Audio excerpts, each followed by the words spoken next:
And the technology that we're going to share with you this weekend has a unique name. We call it reality bridging. Reality bridging. I'm going to make you go into a deep trance trying to figure out what that means, right? We're going to clarify it for you. But reality bridging, it's the technology of vital communication and true freedom. Because what you're going to find is, there's going to be a vitality in your communication when you start using the techniques we're going to teach you.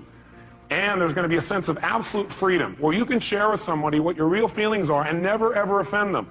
They won't have to hear you and cry and feel bad, and you won't feel so bad either. We want to make sure that communication is vital, that you're always connecting, that you feel good when you're communicating, so does the person you're communicating with, and it produces results. That's our outcome. And to be able to do that without having to worry creates an unbelievable level of freedom for people. Because how many of you, be honest, have felt feelings at times and you were upset, but you didn't share it because you didn't know how, or you didn't share it because, well, you thought, well, maybe it's really about me, or you didn't share it because you didn't want to offend somebody even though you were mad or upset. How many have had that experience in the past? And when you don't share something, what happens when you just keep it inside and build it up? Yeah, it festers. Does it get better or worse? It gets a lot worse, and eventually what happens, then you blow up about something that could have been handled so much easier along the way. But then there's the other approach, which is you're looking for things on a regular basis to be able to give people feedback about.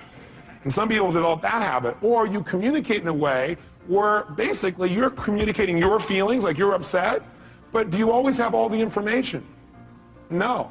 And so you're making a decision about how to feel based on false information. How many of you have ever gotten upset and later on felt a little dumb because you found out you were upset about something really you shouldn't have been upset about?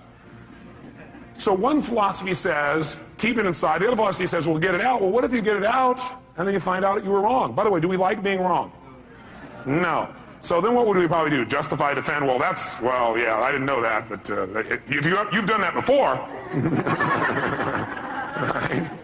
And that does not make a relationship work. Plus, that person gets upset. It's kind of like anybody ever come up to you and say, why are you upset? And you go, I'm not upset. You go, no, yeah, you are. You go, no, I'm not. Yes, you are. Well, I'm getting upset. Okay, that also happens unless we're really clear. So what we're really going to do is we're going to start our whole basis of studying of communication to remember one thing, and write this in your notes if you would, and that is the quality of your life is directly related to the quality of your communication. The quality of your life is the quality of your communication, period. The quality of your life is the quality of your communication. Now, pretty basic idea, nothing earth-shattering, but I'm here to tell you that's your entire life comes down to this. The quality of your entire life comes down to the quality of how you communicate. With whom? No. With whom first do you think it determines how you... That's right. The quality of your life starts with the quality of how you communicate to yourself. That's where it all starts. How you feel is not based on the environment. Is it based, like how you feel, is that determined based on like whether or not you have lots of money? Yes or no? I got a little mixed reaction on that one. They go, well, no, it's not. No, absolutely not. No. How's that for incongruent communication from a lot of you, right? Okay, some of you have a little mixed feelings about this, don't you?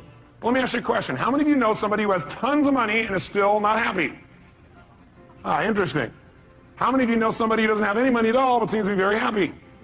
So does money determine your happiness, yes or no? How many know if you had lots of money, though, you'd be happy? You're different. Okay. If I had your money, I'd be happy. No problem. Give me your money and we'll try, okay? People say money can't buy happiness, don't know where to shop. Now, see, that's not going to do it, is it? It's not the money. It's how you communicate to yourself about money, your lack of it, or the abundance you think you have. By the way, can people have an abundance but communicate to themselves that they're still in scarcity, yes or no? Yes. Absolutely. So money doesn't do it. Is how you feel determined by whether or not the weather is good? Yes. Oh, really? Are there people in freezing weather who are very happy, yes or no?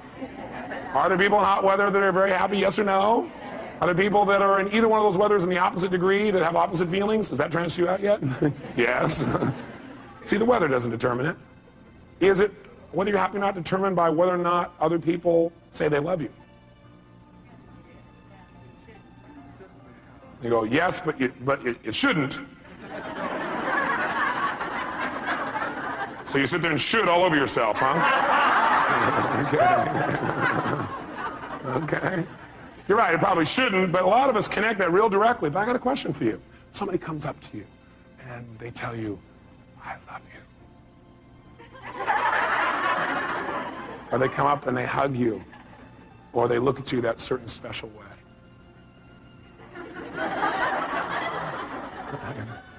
Or they kiss you passionately. And you have these feelings inside.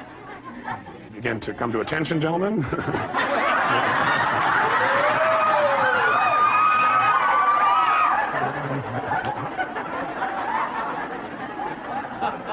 Now, when all that stuff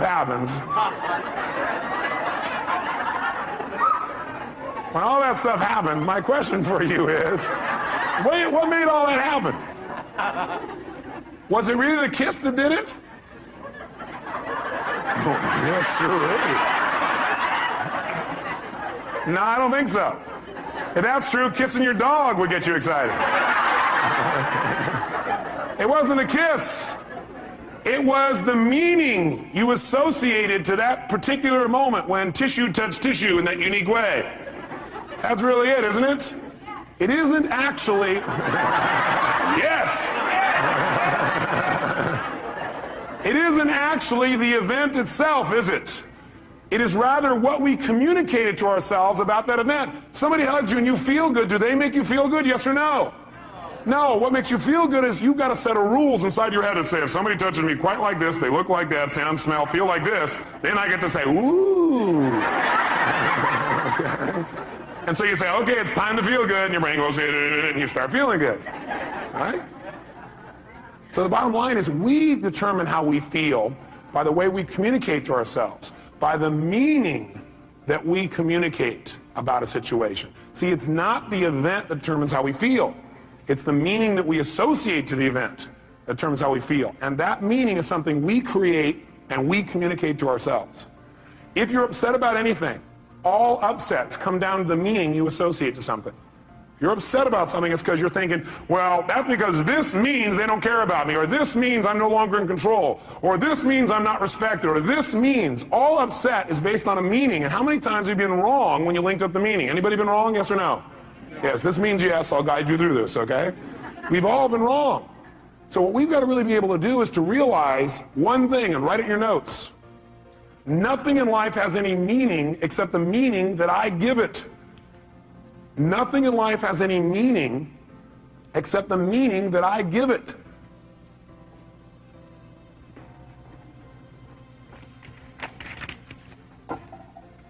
Nothing in life has any meaning except the meaning that I give it. You're the one that puts the label on what things mean. And the last time you were with me, I gave you a phrase when we talked about transformational vocabulary.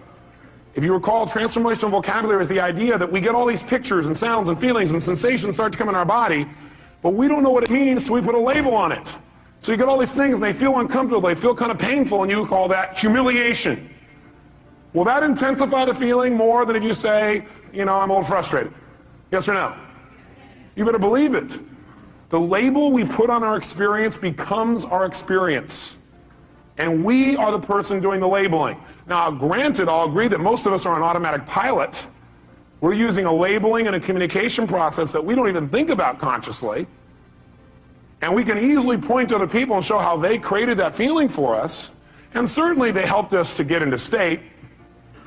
They helped us by giving us some feedback, but we still determine the feeling. I'll give you an example. I was in Hawaii recently. I couldn't believe it. I read this article, and then I saw the thing on TV where they interviewed this guy. He was out swimming, and the shark came and bit his leg off. Yeah. You'd think he'd be fairly upset. Why would you be upset if you lost your leg? After the initial pain, why would you stay upset? Because of the meaning you'd link to that, right? What would be the meaning that would make you feel upset all the time? That's right, the meaning of loss, that you had lost something.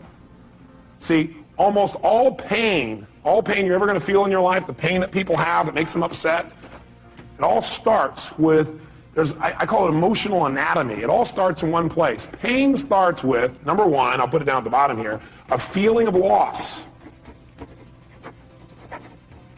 A feeling of loss. Now, can you ever really lose anything? Only if you perceive that there's a loss. Is that true? Are you following me on this now for a second? You can only feel loss if you perceive it. In other words, you have to tell yourself there's a loss. You have to communicate that you've lost something. This man was not upset. In fact, he was concerned about the shark. Yeah, you say, this guy's on drugs. No, he was sincere. Because his belief was that, number one, he was responsible, not the shark, because he was a swimmer and he knew that in the area he was there were sharks, and if he's thrashing around on the top, they think it's a turtle, they'll come after him. But his concern was that people were so upset about it that people were going to go out and rage and kill the sharks in that area. How's that for sorting by others instead of sorting by self? So the meaning for him was, this was a learning experience. That's what it meant to him. For other people, it mean, I'm maimed for life. With a different meaning that he communicated. If he would have said, I'm maimed for life, I'll never be the same. You know, I can never accomplish anything. A woman will never be attracted to me. I'll be a gimp for the rest of my life. If he would have linked those meanings, do you think he would have been in the same state, yes or no? No way. By the way, maybe this is temporary, right? I don't know. I don't know this guy. I'm not going to be around a long time to meet him. But I can tell you for years what I've done is interview people who are absolutely what I think are spiritual masters. What I mean by spiritual master is not flying to the east and meeting somebody who sits and meditates. I mean somebody who doesn't have the use of their legs or their arms and lives in absolute joy and is totally loving and tries to figure out how to contribute to other people. To me, that's a spiritual master. And I'll tell you what, there's tons of them. And they're my friends now because I go to learn from them. You know what I find out? They have developed belief systems that have helped them to interpret human behavior in a way that causes them not to be upset. Because no matter what happens, they finally figured out something. If you want to succeed in life, figure out how it works. And then do it that way. Not the way you think it should be. See, what most of us do is we run around in life with all these rules about how life should be, about how you should be, about he should be, how doctors should be, how staff should be, how patients should be. But you know how they're going to be? How they really are. Not how you want them to be. And then every time they don't meet your criteria, rah, you communicate to yourself, it's time to be annoyed. Or maybe a more intense word. Is that true? When you have an upset of any sort, you're feeling some negative emotion, it always comes down to really you have a feeling of what? Loss. But do you ever really lose? No, you never lose anything. It just changes form. Hey, nothing in the entire universe ever disappears. Nothing. Not your physical body, not rocks, not stones, nothing. Everything in the universe transforms from one form to another. You take water and you try and destroy it, let's say you boil it, what does it become? Steam. Everything in the world transforms to a higher level. It's always transforming. You got to realize you can't lose anything. You can transform things, but you can't lose anything. Now you can try and pretend you've lost something. You can like be upset with somebody and then go, oh my God, I've lost their love, or they've lost mine, or I've lost respect. How do you lose respect? You can't lose something that's already inside of you. See, the problem is people are, looking for love and all the wrong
People are depressed, they don't even know why.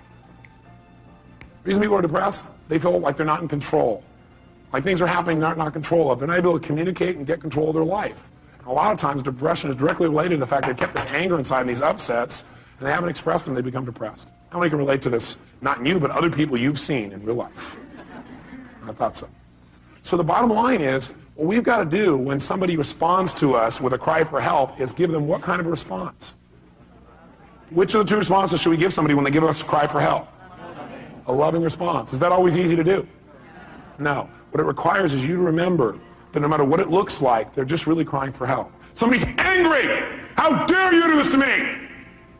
You go, how dare you do this to me? You guys are crying at each other. How dare you do this to me? You should go, you should picture that. How dare you do this to me? You son of a... Why do you always... And you come back and go, I hear you. I appreciate you. I love you. That's not my intent. How can we make this work? I'm willing to make it work. Thanks for sharing your real feelings with me. Let's do it. What do we need to do to make it work? How can we make you feel better? Because I'm committed to that. Well, you're there. I know. How can I make you feel better? How can I make you feel better? How can I make you feel better? Because I love you.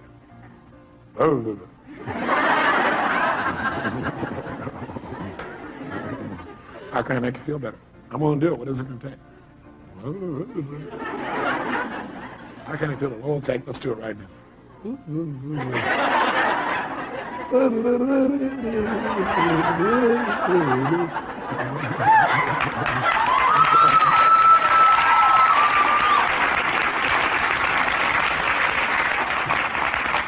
Get the idea? You don't want to respond to a cry for help by crying yourself. You want to be bigger. And the way you get bigger is you remember this. You remember it, you use it, you make it work. Okay? This will change your life. That one belief, if you also execute it. And you know what you're going to learn today? You're going to learn some skills today that are so easy and so simple that all you got to do is commit to making them a habit so you don't have to think about it anymore. Your life will change forever. Your personal life, the way you communicate to yourself, your practice, your team, and most of you are already so bonded, you're incredible. But is there always a deeper level that we could pursue, yes or no? There's always a deeper connection. And if it's possible, should we pursue it? Yeah, why not have more ecstasy? Why not be closer? Why not be more loving? Why not be more connected? Why not do more? Why not create more? Why not make it happen? Why not? Why not us? Why not now? That's what we're going to do this day. So get the feeling for what it is. It all comes down to meaning. We change the meaning, we change it all. I'll give you an example too. When I was on my first book tour, this woman calls me up on the phone, right, on the radio, and I love doing the radio responses. I love like real fast, help people. So this woman calls up and she goes, Mr. Robbins, she goes, I've tried everything. I'm so upset. I'm depressed all the time. I've been depressed now for 7 years. I said, gosh, how have you accomplished that? She goes, what? I said, how have you accomplished that? I mean, that's pretty amazing. I said, are you depressed even when you sleep? She goes, when I sleep? What I'm doing is breaking her what? You remember? Pattern, interrupting her pattern. That's all you got to do. If you respond to people and go, oh man, I'm sorry you feel that way, and that's not enough. Sometimes you got to interrupt the pattern, tease them, and be loving, but tease them. Because if you just go, oh, it's okay, they're getting a lot of feedback. They're being rewarded for feeling bad. Is that true? So you got to be careful. You got to be loving, but you got to be fun and loving. So that would be my response.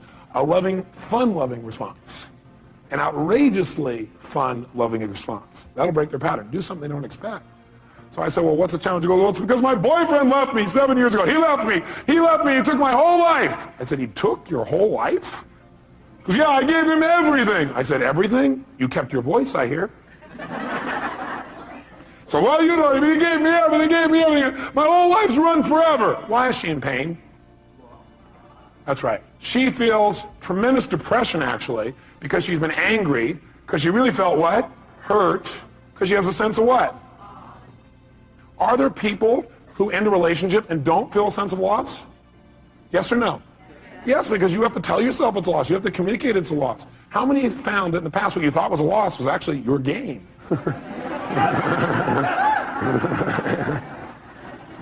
But when you thought it was a loss, how did you feel? Hurt. And it may not have been a loss of them, it was a loss of your own self-esteem. Well, they left me, they must not have loved me, I wasn't good enough, I'm not good enough, the loss of your own self-esteem, but you do that to yourself too. It's just not true. It's the meaning you made up in your head. We're making all this crap up in our head, and it's not true. You gotta be careful about the meaning you label things. You gotta take control of that process. So someone's going, well, he left me, that's why my whole life is over. The reason she's upset, the reason she's this angry, is not that she feels a loss, but she's labeled that loss. Because of that, my whole life is over. How would you feel if your whole life was over? A bit depressed? You better believe it. So I said, look, bottom line is, man, you gotta change your state. The state you're in right now, you're gonna keep thinking your life's over. You gotta change your state. He goes, yeah, well, I've tried. I said, what have you done? She goes, well, I've taken drugs. I said, well, what else have you done? I've seen my therapist for years now. I've done this. I said, stop! I started yelling on the phone on the radio, right? I can imagine the face going, what, is he crazy? What's going on? I said, you listen to me right now. You want to change this? You do exactly what I say. When I say now, you put the phone down, and you run outside, and you just yell 2 words at the top of your lungs, over and over again. Next! Next! Next! As you think about your old boyfriend. At first she was like in a deep trance with no reaction, right? And all of a sudden I heard this chuckling. She's laughing hysterically. Right? She starts to laugh. I said, just yell next. Go out there and look around, see men, go next. As soon as she started laughing, I said, think about your old boyfriend. She starts laughing. Think of your old boyfriend. She's laughing. Think of your old boyfriend. Laughing. Think about your old boyfriend. Pretty soon when she thought of her old boyfriend, guess what she began to do? Laugh. Right? Now, am I belittling the relationship? No. But do you think if she laughs when she thinks about it, she'll be able to deal with it better than if she cries? You better believe it. See, our state affects a lot of the meaning we link to things. When we're stressed, well, we can make out the worst situation out of virtually anything, can't we? See, you got to remember, you're the producer of this play. You're the one writing the script of this movie. Now, some of you, though, have like one style of writing called drama. Maybe you ought to try writing a comedy instead. It might be more enjoyable. Some of you have written a love story. My congratulations to you. Some of you have written an adventure story. Some of you have got one garbled story that doesn't seem to make any sense. Maybe it's time you cleaned up the script. Which doesn't mean go back and rewrite it all. It means tear up the old one. Do you have to go back and rewrite the whole script in order to make it work? Yes or no? Now what you can do is set it aside and move on from here. What a concept. Decide, what do I want now? What happened to my past doesn't mean diddly. What matters is where I'm going. If you're trying to drive in the future using the rear view mirror as your guidance tool, you're going to crash. Plus, you know what? Your future is going to look like your past. Pretty scary. Maybe I'd just let go of the past, tear up that script. You don't have to keep playing that same play. Write a new one now. Don't tell me, yeah, but look at the script I didn't use in all my life. Who gives a shit?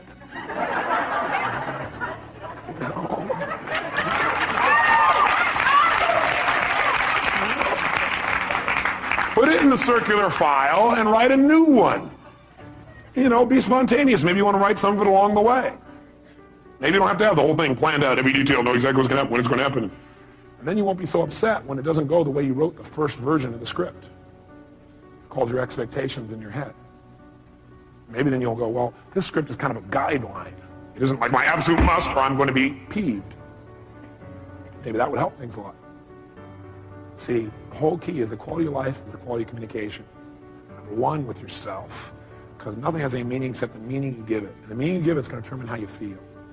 How you feel is going to determine what you do, and what you do is going to shape your destiny. See, if I interpret this means this person doesn't love me, and now all of a sudden I'm going to feel lousy about it, and I'm going to do things either verbally or non-verbally to get back maybe. Or, at the very worst, I'll withhold my emotions because I don't want to be hurt again. And does that withholding make my relationship better, yes or no? No, now all of a sudden we start to drift apart. And now I start doing things that will change my destiny and separate me from somebody I really love and somebody who really loves me, all because I made up a bunch of crap in my head.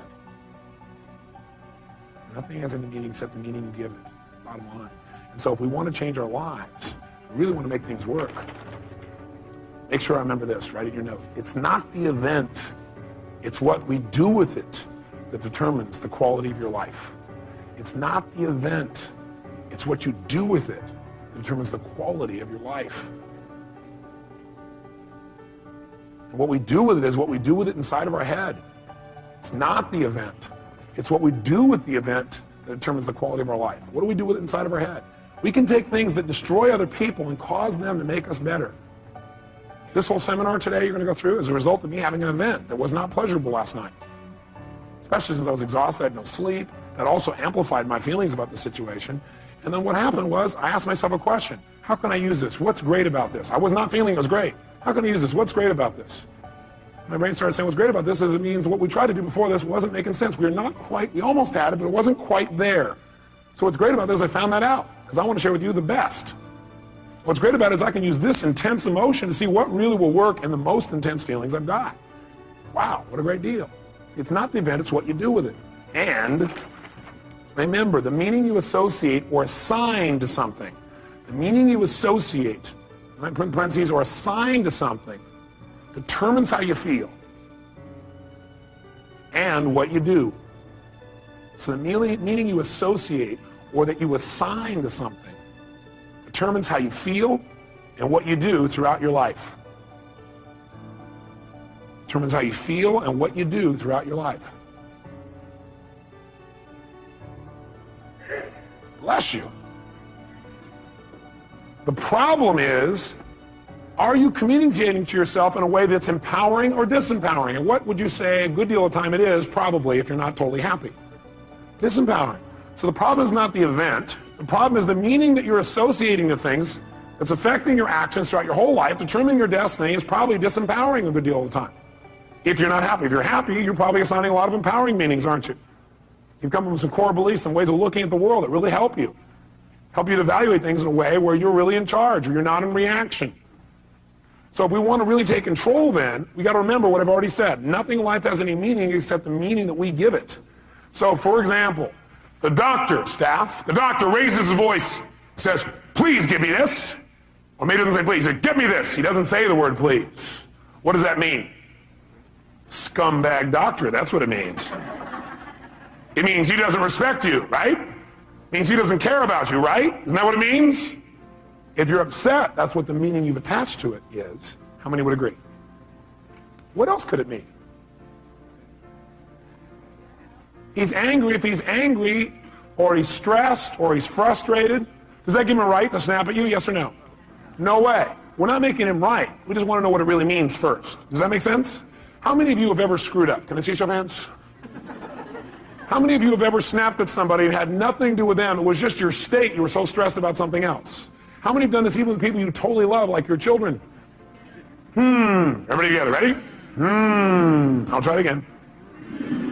Very nice. Just think about that.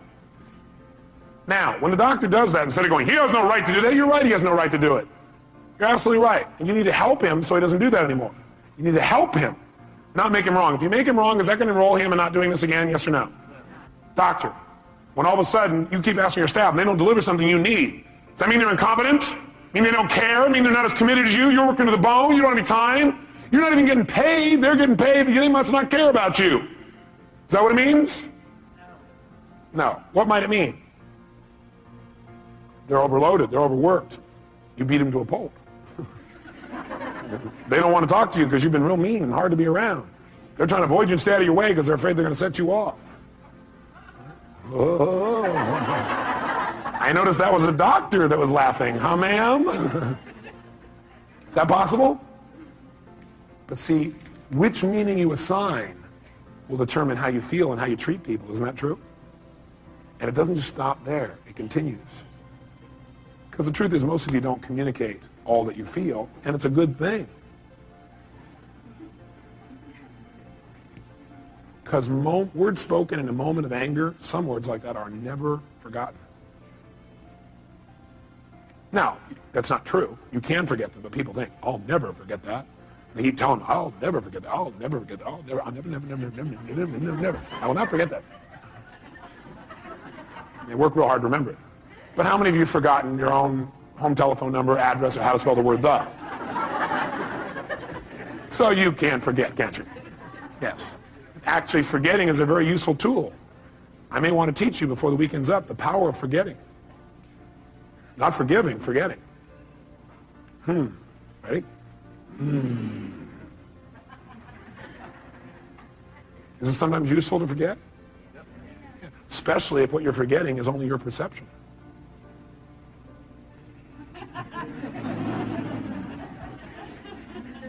Especially since your memories are nothing but myths anyway. Because if you ask my mother, I bet she'd have a different story. True? That's right.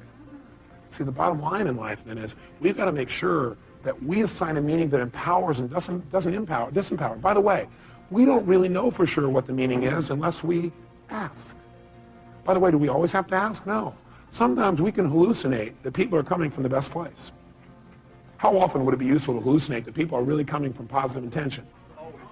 Yes. See, if you question my behavior, I can probably deal with that. But if you question my intention, that is going to really hurt me. Because I'm going to go, don't we have a relationship? Don't you know who I am? But that's probably not how I'm going to respond. I'll probably respond with a cry for help by being pissed off that you could ever question my integrity or my intent or whether I care about you. I mean, how can you do that after all I've done for you? And then people start justifying and noticing all the things they've done for you. Then they get really even more mad, amped out. Is that true? Okay. So what we've got to really do is we've got to say, okay, I don't know what the meaning is. I'm not sure what the meaning is. But I'm sure that the intent is positive. The person's either stressed or something else, but I know who they are. I remember who this person really is. The moment doesn't matter. This too shall pass. Is that true?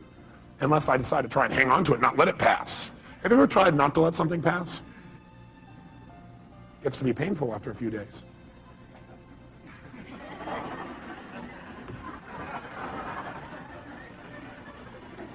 You come home. You caught that one, huh? That's good.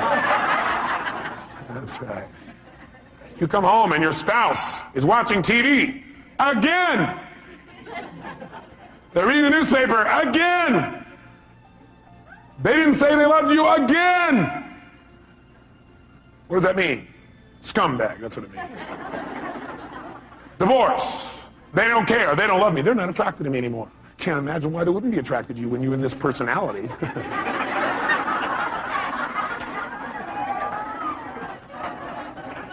Probably looks at other men, looks at other women. Can't imagine why when they get to come home to seeing you in this unique state. Because they don't have very good taste, that's why. They don't know what they've got. Maybe they know what they've got. Maybe that's why they're looking. The meaning we link to things determines our actions, therefore our destiny. I've already shared that with you. The key then is to choose empowering versus disempowering meanings. The key for us from now on is when something happens, we're going to probably have a reaction. And after we're done with our little reaction, we should sit back and say, what's a more empowering way of looking at this? What might be a more empowering way of looking at this? What else could this mean?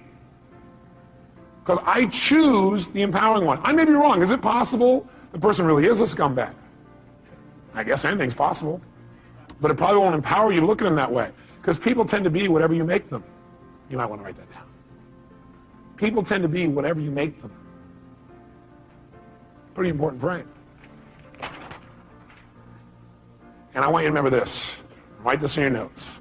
Whatever you look for, you will find. Whatever you look for, you will find. Whatever you look for, you're going to get. And by the way we look for things is we ask questions about people, about our life, about ourselves. That's how you look for things. The way you direct what you focus on is ask a question. Very quickly, look around this room as fast as you can. I want you to notice everything in this room that's brown. Quick, everything that's brown, brown. Clothing, people's hair, floors, anything brown, brown, brown. Only brown, brown, brown, brown, brown, brown, brown. Close your eyes. With your eyes closed now, tell me everything in this room that's red. Raise your hand if you see a lot more brown in your head than you see red. Raise your hand. Open your eyes. Look for red now. See everything you see in this room that's red. Red, red, red. Anywhere you can see it. Clothing, people. Anywhere you see red, red, red, red, red. Look around. Red, red, red. How many see a lot more red now? Raise your hand. Guess what? You get what you look for. And I got you to look for it by asking a question. That's also how you get yourself to look for things, by asking a question. Like, what's wrong with this person? And you know what? If you look, you'll find what's wrong. Here's wrong. Look, there's what's wrong with them. Why are they such a scumbag? You say, okay, why? All right, here's one reason, here's another, here's another. How come I can never succeed? Well, let's see here. You look inside, you say, oh, yeah, these suspenders aren't the right level. Yeah, it's here. Yeah, I have my childhood. Yeah, I got all the reasons. We get what we look for. Can you find somebody who's horrible, and could you find something good in them if you look for it? Yes or no? Yeah, because you're the one that determines whether it's good or not anyway. Isn't that true? Could you find something good in Saddam Hussein if you wanted to? I'm not saying we should. Right? If you wanted to, could you? Do certain people think he's good? Yeah. People say, hey, he's gotten back our land. I don't necessarily agree, but you don't have to agree to be able to appreciate. Is there a difference? Yeah. You can appreciate somebody's view even if you don't agree with it. You can appreciate that for them that's true. You can appreciate that they have a different reality than you have about something. Most of us think we all have to share the same perceived reality. Now, sure, we share the same physical reality, but physical reality is not what most of us experience. We experience a perceived reality we've made up in our head. Isn't that true? And so do you remember what the title of this technology is? Bridging realities. What we're going to want to do is build a bridge between our reality and somebody else's so that we can connect and have a relationship. We don't have to make them live in our reality. We don't have to hold our reality as though absolute. We can create a bridge. And by having that bridge, we can exchange information between our two cities, our two communities of emotion, our two communities of understanding. We have created a connection. We're no longer separate. We're connected. And we can share. We can have our own identity and feeling. We can also connect and share. There's no limit. We can do it at any moment. All we have to do is choose to cross the bridge. That's all we got to do. Bridge the reality. And we're going to show you how to do that with people for the rest of your life. It'll change your life like few things you've ever learned in your life. It'll be so simple, it'll be a joke. But it starts with this basic philosophical understanding that the way you feel is based on the meaning you give things. You are the one giving the meaning no matter what, even though it feels like somebody else. And the question is, are you doing an empowering meaning or a disempowering meaning? And if you say, yeah, but look, I got proof. I got proof that what I'm saying is true. Do you want to be in right, or do you want to be in relationship? Do you want to be right, or do you want to be in love? You ought to write that down. Ask yourself this as a question in the future. Next time you're in an argument, you want to ask yourself, do I want to be right or do I want to be in love? Because that's really your choice. That's really it. See, I think I told you last time I was here, I had a time a few years back where I had a unique partner who I really cared a lot about. He embezzled $250,000 and had me $758,000 in debt. I got a bit peeved by this. I got angrier than I ever remember because I felt so massively what? Hurt. And it's because I had a feeling of what? Loss. The money was part of it. The ability to not have to think about money was another part of it. An equally big part of it was I cared about this person. And they took advantage of me. I felt the loss of trust, the loss of love, the loss of connection. All that got stacked into this anger. How many would hear that? Okay? But see, the truth of the matter is, do I have every right to be able to point and show that this guy is wrong? Sure. Will that make my life better? No. What I got to do is say, how can I use this and move on? Not make him right, not make him wrong, just go, okay. God, I wonder what would make a person do that. You know, when I finally started asking what would make a person do that, I created my entire Destiny Technologies. It probably is the most powerful set of distinctions I've made in my lifetime. Because I figured out how I could use it and what I could learn from it, instead of, how come this happened to me? And I turned my finances around like 100-fold. My little company doing $4 million a year to $50 million a year. It's a fairly large jump. All because I chose to create a different meaning. The meaning is, this is a chance for me to go to the next level. The meaning is, this is a chance for me to learn and make something better than it's ever been before. Once you link that meaning, the world changes. Just remember, if you don't like the way you feel, change what things mean. Change your perception of what something means, or change your actions. That's what it takes, and you'll change the way you feel in a heartbeat. I put a little metaphor here, a couple of them for you. I just want to remind you that when you decide you can't find something also, remember I said what you look for, you'll find? When you decide you can't find something, you'll also discover you won't find it. Because whether you believe something's true or whether you believe it's not, you're right. How many have had the experience of having somebody say to you something like, can you find me the salt? And you think to yourself, hey, would you go in the cabinets and get me the salt? And as you walk in there, you're thinking, I don't know where the salt is. You walk up there, you open up, I don't know where it is. And you really do look, don't you? You really look. But you already have this belief that says, I can't find the salt. So what happens? A few minutes later you go, it's not in here. They go, what are you talking about? It's right there on the shelf. You go, no, it's not. They walk in, they walk right beside you, reach right in front of your face and go, what is this? And what is it? How many have had this happen to you? Now, the salt wall's already there. You said, Tony, what I look for, I'll find. Yes, what you look for in earnest, you'll find. See, what you really want the answer to, you'll get. But you go, why am I so happy? But you really don't want to know the answer? You're not going to get the answer. Or what's really great about this person? You won't get an answer. It's only what you seek for in earnest. If you don't look for something, you won't find it. You're right.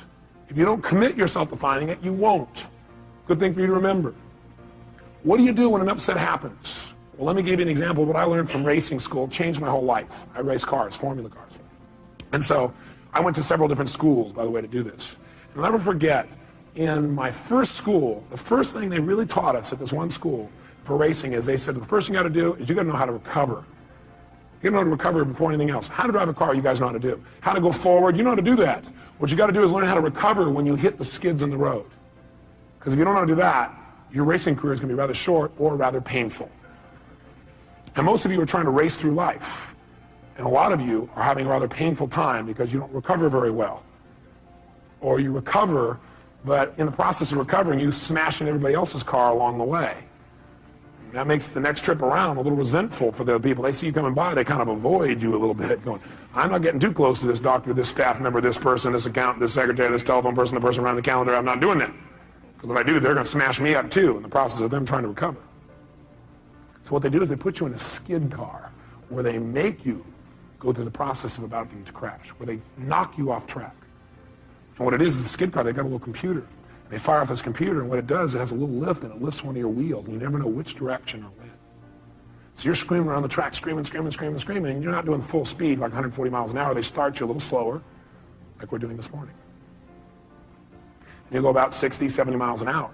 But 60, 70 miles an hour on a track's pretty intense, and you're going right for a wall, and all of a sudden, you start to skid out of control. And what they tell you in advance is that what you got to do is when you start to skid out of control, there's only one key. Look where you want to go. Focus on where you want to go. Do not focus on what you're afraid of. Now, what do people do in life? We focus on what we fear, and we get more of whatever we focus on. That's what they tell you there. They say, look, whatever you focus on, that's where you're going to go. Whatever you focus on, you're going to get more of. You focus on the wall, you're going to get a lot of wall. Real fast, you're going to crash. What you immediately got to do is focus on what you want. Not where you think you're going, not where you think you are. If you're not where you want to be, if you're not where you're wanting to go, focus on where you want to go. Immediately, don't hesitate. They said, now what you're going to have to do is when you do this, it won't feel like it's working at first because you'll still feel like you're going into the wall. Because what happens, you have so much momentum in that direction that even when you focus on where you want to go, there'll still be a little bit of momentum in that direction, and there'll be a little bit of a lag time before the car turns. So don't, because you don't see anybody turning, turn back and look, because you do, you're going to go right there and crash. Keep there. You have to use that F word. What is it? Faith. So what happens is you turn, you're going in, and what does most people do? First of all, most people don't even turn. What do I do the first time? I'm screaming along, all of a sudden I start going to control, I go, ah! I'm looking right at the wall. My instructor, the last minute saves my life by grabbing my head and going, and pulling my head physically in the direction I should be looking, which is directly 90 degrees opposite of where I was going, right? I'm heading for the wall. This is where I need to look. So we're all about to crash, and he goes like this, and he's pulling my head over here, and all of a sudden I'm going, oh, and I want to look back, oh, when are we going to do that? And the last second, it turned away. And I went, oh my God, my heart's beating out of me. I said, maybe I should try a different sport. I thought, now this is a good metaphor for life, so let me do it again. So I go out there, and you never know when they're going to do it. You're going. And all of a sudden, I'm starting to love racing again, racing. All of a sudden, I started to go, and you know what I did? I pulled my head. I'm like pulling my head in this direction because I keep wanting to go this way. Look at what it is, pulling. And I'm waiting, and sure enough, the car turns just in time. And after a while, you know what you do? Something happens, you notice what it is. You don't stare at what it is. You don't figure out what it is. You don't go, that's a wall. Smacking that. What will it be like to smack that? Ooh, if I smack that, my body will go here. My head will go there. No, what happens is, you see the wall, you know what it is. You only acknowledge a problem long enough to know what it is and then move on. Know what it is, focus on where I want to go. The minute I can identify what it is and that's not where I want to go, so I'm heading for it, in the car, and it's like, now you just, you get off it so fast. Focus on what you want, and you'll get more of it. Focus on what you fear, and you'll get more of that. Focus on what you want, and you'll get more of it. Focus on what you fear, and you'll get more of that. Bottom line is, almost everybody in life focuses on what they fear, and that's why they get more of what they don't want. Right? Well, yeah, but what if this happens? What if that happens? If you keep asking, what if this happens, what if that happens, I guarantee you're going to crash. It's only a matter of time. Instead, you got to say, well, what if this happens? What I want? What will happen when I make this happen? What I want? And the more you focus on that, the more of an experience you'll have of what it is that you want in your life, and you'll get it right away. Now, here's the problem. You got to still hang on to your F. What is it? Faith. You know what faith is? Faith is understanding the seasons of life. Life comes in seasons, doesn't it? It's not always the same, but it's still predictable as a whole. How many of you are surprised when winter comes? Can I see a show of hands? No, you wouldn't be surprised. You don't be surprised when winter comes. And are there emotional winters, yes or no? You better believe there are. Are there times when you try to communicate well, it doesn't work? Are there times in the office where it feels a little frigid, a little cold? And that's not just the air conditioning. What happens during a winter? You break out a fire and warm each other up. See, some people freeze to death in the winter. Other people ski. The meaning of winter is whatever you do with it. Isn't that true? There's nothing wrong with winter. What if it was always summer? You go, oh, that'd be great. Oh, yeah? I think you get bored with summer. Plus, you probably get burned. Now, some people get burned in the summer. Some people get tan. Some people swim. Some people go on vacation. Springtime's a great time, too. You get to plant. Fall, you get to reap. You know what happens to some people in life? What some people do is they say, okay, I'm doing what you said, Robbins. I turn my focus, but it's not working. You're still in lag time. God's delays are not God's denials. God's delays are not God's denials. You're in lag time. It'll catch up. Hey, look, you think it's fall. We're still in winter. Or you think it's fall and you're in spring. Or you've made it to summer, but we're not to fall yet. Don't be so darn impatient. Take on a new prayer. Lord, give me patience and give it to me right now. Be equally intelligent. It's like some people think, okay, I know what I want. I want this seed to be a plant. And they stick it in the soil. And they come back the next day and they go, where's my plant? And the soil goes, are you new? That's not how it works. You plant it here, okay? You come back every day and take care of it, right? You make it through the whole spring. Then during summer when it's hot, you got to really, really take care of it because it gets even worse during that time. And you make it through all those seasons. In the fall, maybe, more than likely, not always, but most of the time, you will have a plant here. That's how it works. You go, that's not fair. Best of life is how it is, not how you think it should be. Because if you're coming back each day, the plant will see you come and start laughing, you know, giggling. Look at this guy. What's the matter with him? Why don't I have it yet? Lag time, that's why. Don't make yourself wrong because you're doing the right things and you don't see the results yet. It takes time. Most people completely overestimate what can be done in a year and underestimate what can be done in a decade. I can tell you my own career, my own life, my business life, I gave my heart and soul every day, 276 seminars a year. Going morning, noon, and night, giving my all. Anybody knows me will tell you, all my all, every day, no matter what. And you know what? I was broke. I was frustrated outside in terms of the business. Nothing was working. And I kept, asking myself a great question like, why am I screwing this up so much? It wasn't me screwing up. It's lag time. I had to make distinctions. I had to build something. It takes time. But then the other day, I got a little reality check, which we're going to teach you today. My reality check is I'm flying up to Los Angeles to do my seminar out there in my helicopter, my jet helicopter. It's a tough life, but somebody has to live it. So I don't have to drive for 3 hours. I jump in my helicopter. I'm there in 35 minutes. And plus, I go down and dive down by the dolphins in the water and lift back up and play. It's like having your own roller coaster. And I'm flying over this area where I used to work in Glendale, California. I worked there as a janitor. I drove my 1960 Volkswagen that literally broke down on the freeway one day because the wheel fell off. I worked in the middle of the night so I could still go to school. And I got paid $5 an hour, but as a janitor, they figured out how many hours it should take, so I did it half the time and did a better job. Because I learned if you give more value, you get to earn more. Good thing for me to remember. But all of a sudden, I flew over the bank, and I stopped. Because see, in a helicopter, you can stop. Like an elevator, just boom, right there. And I just hovered above where I used to work. And I thought, that was 12 years ago. Wow. Wow. For 4 or 5 years after that, I never thought I could have ever had what I want. But see, the world moves for those who just never give up. The world will move for those who persist forever and who change their approach. They're flexible in how they do it. They don't just do the same thing over and over again. The world will move for someone who has faith. The world moves for somebody who has trust and then acts on that trust. That's what the world moves for. And someday you get to look down and go, God, was there one time? That's pretty exciting. That's pretty good progress. See, just because you can get it when you want it, you may have overestimated in the short term and underestimated your long-term power and potential. Something you might want to remember.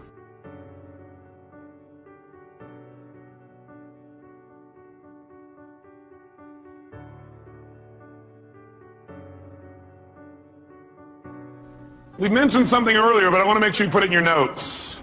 And that is the state we're in in the moment, the state we're in at any moment, powerfully impacts the meaning we associate to something. The state we're in the moment powerfully impacts the meaning that we associate to something or that we assign to something. So one way to change what things mean to you is just change your darn state. Is that true? I mean, if you're feeling great, do things just kind of bounce off you that normally if you're feeling upset, would you change the way you look at them probably, change the way you feel about it? You bet. So we need to really still manage our state, and we talked about that a great deal last session. I want to make sure that that's part of your life's work, because your life's work is really learning how to live in a way where you spend most of your time enjoying yourself, very little time in pain. Most of your time in pleasure, very little pain. And living your life hopefully in a way where not only do you feel good all the time, but the people around you feel good just by being around you. Because they're around you, they feel a lot less pain and a ton of pleasure. See, that's my idea of success. Success is when you've learned to live your life in a way where you experience tons of pleasure every day and almost no pain. And simultaneously, where the way you live also causes the people around you to experience very little pain and tons of pleasure. Then you know you're really successful. Because if you feel good and nobody else does, you're a failure. Now, that doesn't mean you go around and try and make everybody feel good. Some people have an investment in feeling bad because they think feeling bad equals feeling good. Are there people that believe that, yes or no? Yeah, because they think if I feel bad, then people will notice me, or they'll love me more, or they'll help me more, or I'll get more attention, which means feeling good. People have weird crap they work inside their head about how to get to feeling good. Some people think I'm going to feel good when I make $1 million. Some people are like, when I have this, this, and this, when I get married, have these many children, this and this, then I'll feel good. Some people have, well, I'll feel good if I feel bad, because then people notice me and make me feel good. Or you could just like choose to feel good. Which one do you think might be a more intelligent approach? Because who's in control there? You are. You don't have to worry about the environment. By the way, when you're feeling good, it tends to make you want to feel even better. It makes you share good feelings with other people, which makes them feel good, which makes them reciprocate usually. Not always, but usually. Kind of nice. So the bottom line is we got to manage our state still. And as a reminder, as far as that's concerned, changing state means change the meaning. And the way you can do it is either by changing your what? Anybody remember from last session? Change your what? Change your what? Change your physiology. Physiology, again, means the way you move, the way you breathe, your facial expressions, your gestures. The way you use your body determines the way you feel. You got to remember that for the rest of your life. If you're not feeling the way you want to feel, first thing you do is just change the way you're moving. Emotion is created by what? Motion. Emotion is created by motion. You have 50 muscles in your face. A slight change in any of these muscles will radically change the way you feel. Remember we did this last time, I think. What I'd like you to do right now, real quick, is create some tension in your body, some tension, then put a big, huge smile on your face while you're doing it and notice how it feels. How many feel somewhat excited when you feel this? Let me see your hands. You know why? Excitement has tension in it. The only difference is you send a different biochemistry into your body. You fire off different biochemicals when you make a smile. Physically, it changes. You want to get depressed? What do? Drop your shoulders, look down, breathe shallow, drool. Right? Change the way you move. Some people have limited emotions because they have limited motion. They're trying to express their feelings and they go, I have something important I want to share with you. Hear me. Feel me. I am man. Feel this? Versus, listen to me. Come on, let's make this happen. Let's do this. Do you understand what I'm talking about here? The more emotion you have, the more emotion you have. And there's certain emotions you're not feeling because you're not making certain movements happen in your face. You want to change that. You want to go for more. See, did I mention to you last time, did we talk about how certain people who live together for a long time begin to look like each other? Did I mention it? Do you remember why? Because in order to be in rapport, we like people who are like us. So we mirror back similar facial expressions. We do it enough, we literally mold our muscles to be in that way. And we use those kinds of emotions on an ongoing basis. A lot of people look like their dog. I don't have the explanation for that one. I don't know if they're mirroring in that case, right? Maybe they're trying to pick somebody like it, right? But see, the thing we got to realize is we got to control our physiology. So throughout this day, as last time, I want you to remember to live at level 10. You remember what that means? Living at level 10 means what you got to do is ask yourself on a scale from 0 to 10, where's my level of energy? 0 is dead, 10 is unstoppable. Which level is going to allow you to get more out of this weekend? Which one? 10, without a doubt. If nothing else happens from you coming to these fortune programs, but every time you get here, you demand from yourself for 4 days to live at level 10. You think you might develop a little stronger emotional muscle, yes or no? And pretty soon what used to be hard to do, like demanding 10, is the way you live. It's easy. It's like you can live that way easy, no problem. And now you go home and you live at that level. Does that impact your patience, yes or no? Does that impact each other in the office? Yes or no? Does it impact your home life? Does that impact those ecstasy ideas we had about the relationship at home? Yes. See, if you're level 10 every time with your personal relationship, would that enhance it? Yes or no? So how do you determine whether you're at 10 or not? You decide to go there, and the way you decide to go there is you got to ask yourself on a regular basis, where am I? See, I found the more you measure something, the better it gets. But if you don't measure it, you're not going to do well. If you set a goal on New Year's Eve, and then you check next New Year's, you're in trouble. Because you had one correction. It was at the end of the year, and it was too late. Once a month, you got a better chance. Once a week, you can really have it. Once a day, you won't have a bad year, you won't have a bad month, the worst you have is a bad day. The more we measure, the better we get. So what we've got to do is ask ourselves, where are we on a scale from 0 to 10? Where are you right now on a scale from 0 to 10? Sit right now like you would if you're at level 10. Okay, that's clear, you weren't at 10 then, isn't it? Come on, sit the way you'd be at level 10. I mean, absolutely totally energized, excited, having fun, being outrageous and playful. Sit the way you'd be sitting right now if you're level 10. Come on. And oh, you're not at 10. Come on. Come on, this is not 10. Let me see 10 here. Come on, even more energy, come on. Most of you would probably have to make some noise or do something with your body to get to level 10. Come on, wake your body up. Come on, come on, come on, come on, come on. Come on, wake your body up. Come on. Come on. Come on. Now, this is level 10. Now, go to level 2. And imagine trying to learn at this pace for the next 3 days. Go back to level 10. Come on, go, go, go, go, go, go, go, go. Come on, come on, come on, come on, come on, come on, come on, come on, come on, come on. Now, I want you to commit you're not going to drop below level 8 for the rest of the weekend. Are you willing to do that? Yes or no? Yes or no? Great. Now, if it's tough to stay at level 10, you want to push yourself to level 20. So just as a reminder, stand up. Remember how we do this? We put ourselves in a yes state. All remember what that means? Good. Now what I want you to do right now is take off your jacket. You have that. Not your blouse, ma'am, just the jacket. Now we're going to put ourselves in that yes state. We're going to put ourselves in that state I talked about last time. Remember I gave you a metaphor the last time we were together, a reminder. I said there's a puddle of water here in front of me, and I'm an old person. And I come up to that water, what will I do? No, not just walk around it, I'll walk around it and bitch about it while I walk around it. Okay? But if I'm a kid, how do I deal with a puddle? That's right, yes, boom, that's the state we're going in. All those who want to do that for the weekend say aye.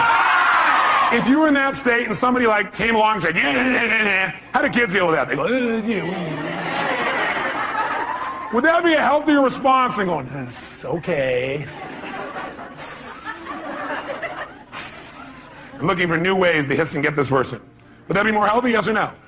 Sure, it's more playful, it's more outrageous. Next time somebody is real bitchy, just get real bitchy back, we'll do it funny. Will that break their pattern? Yeah, you might piss them off even more. Well, at least we're moving them in some direction. So when I say now, what you're going to do is you're going to wake your body up like a little kid again. You're going to scream, wait. You're going to scream and yell and be totally outrageous like a kid. If you weren't here before, you'll catch on quick. Then, at the peak of our being totally bizarre, weird, outrageous, playful, seductive, fun, adventurous, and outrageous again, what we're going to do at the peak of that is we're going to go and we're going to clap our hands and say the word yes right at that moment. And when you clap your hands and say yes at that moment, your job is to create more energy, more excitement, more outrageousness than the moment before. We'll do it faster and faster. At the end, we'll do the woe clap. But what I want you to do is go to level 20 on this. On a scale from 0 to 10, you're going to go to level 20. You go, that's impossible. That's why we're going to do it. Because also, once you've been to level 20, level 10 feels like you're relaxing by contrast. Okay, first let's just say, try the word yes strongly. Notice how it feels again. Ready? Yes! Say it again stronger. Yes! Oh, even stronger. Yes! One more time. Yes! Yes! That feel pretty good? Yes! Okay, good. Now, let's put it all together. Be a little kid again, be outrageous, create some energy. Come on.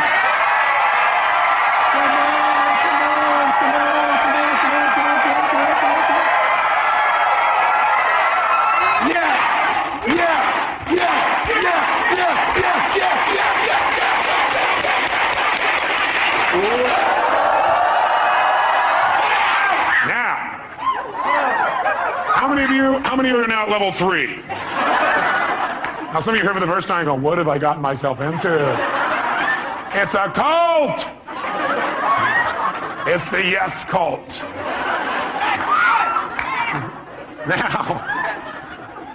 Now, how do you get a muscle? You push yourself beyond what's comfortable and you do it consistently. And that creates growth. So we're going to do it again. You go, I barely survived the first one. Let's try it again. Ready? Wake your body up. Be outrageous. Come on. Yes.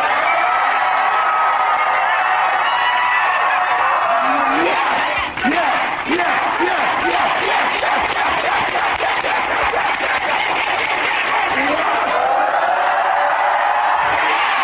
Now, in this state, if somebody had some petty upset with you, could you handle it?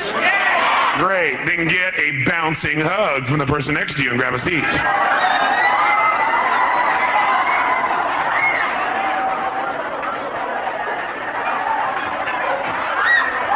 And grab a seat. All right. We said there were two ways, though, that we could change our state. One was to change our what now? Nice and loud. Or the other is to change our focus. Change the way we're representing things to ourselves. Like picturing things in our head is one way we focus. Somebody doesn't show up on time, we picture in our head, I'll see why, because they're out there messing around, because they don't care about me, because this and this and this. Another way we focus is by what we say to ourselves. We represent, oh, well, they're not doing it probably because they don't really love me. And we talk to ourselves in certain ways. We get all these negative feelings. But if we change what we focus on, we change what we feel. If you think of something you're afraid of and you focus on it, will you feel it? You bet. If you wanted to feel depressed right now, how many could pull it off? No problem. How would you do it? You remember, don't you? A little reminder here. Just put yourself in a lousy physiology. Or, easily, another way you could do it, of course, mess up your biochemistry, eat in a way that drops your blood sugar through the floor. Or else could you pull it off? All you have to do is think of something that once happened that made you feel bad. Something in the past, and remember it again. That seems very intelligent, doesn't it? And feel bad about it once again. How many of you would go to a movie that was terrible over and over and over and over again? How many would think that would be real intelligent? Let me see your hands. But if you, one of your friends said, yeah, I'm going to this movie, I hate it, it sucks, I'm going back there again. You go, how many times have you been to this movie? About 4,000. What would you probably ask them? Why would you go back there? Well, because I have to. Would you believe them? I don't believe you either when you tell me that. But I always believe in you because I know you know better. You don't need to go to those movies anymore. They're a bunch of myths anyway, made by poor directors.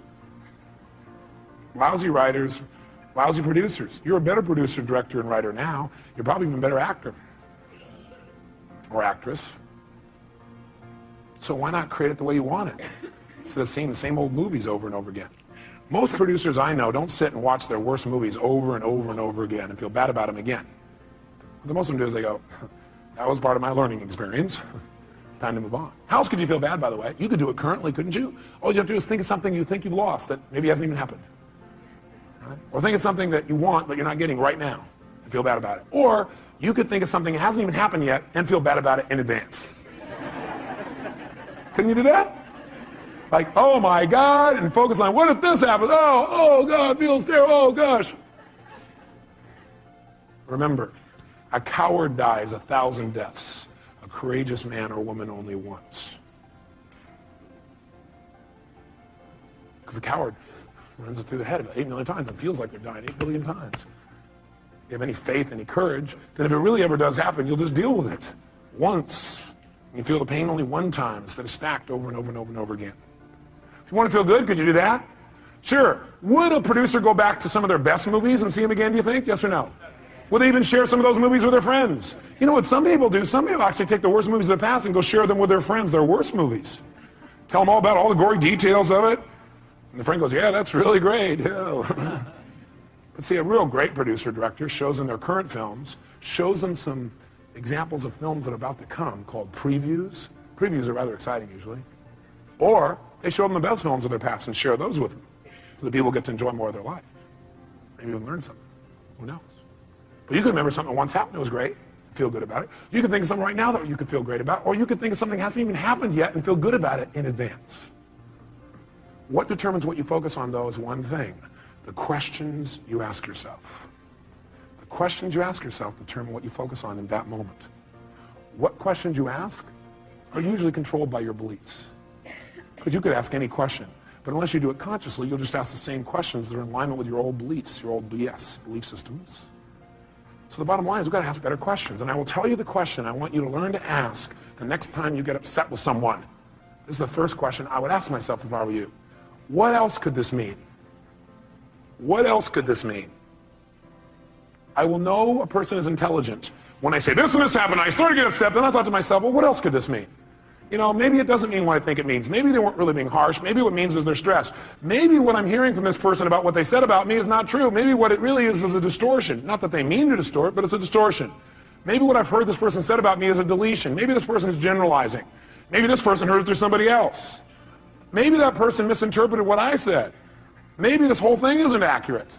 Maybe it's accurate, but they're stressed. Maybe I'm just stressed right now. Maybe what this really means is I'm stressed and I need to get more resourceful and be more loving. And I can handle this. Maybe what this means is it's a chance for me to go to the next level. What else could this mean? You're only upset when you've decided on a meaning that creates an upset. So if you're feeling upset, what else could this mean? Because again, how many of you have ever thought something meant something and been upset about it later on found you were wrong? How many have done this? So wouldn't it be smart as a first step to always ask, what else could this mean? And search for other possibilities. See, with my friends, I always do this. If I care about somebody, I always do this. And what I've learned to do is even with people I didn't so much care about or didn't even know. What else could this mean? See, that makes your whole life open up and expand. See, once you think you know what everything means, you're in deep trouble. Because when you're a kid, you know what happened? You used to have this big giant doorway. But then you became an adult, and you noticed the door. And you started to say, I know how this door works. And you close it a little bit. You said, I know how the world is, and you close it more. I know the world is, and pretty soon, now you know how the world is. You absolutely know how the world was. See, when you're a kid, you didn't know how the world was. It was just amazing how big the world was. It was amazing how much wonder there was in the world.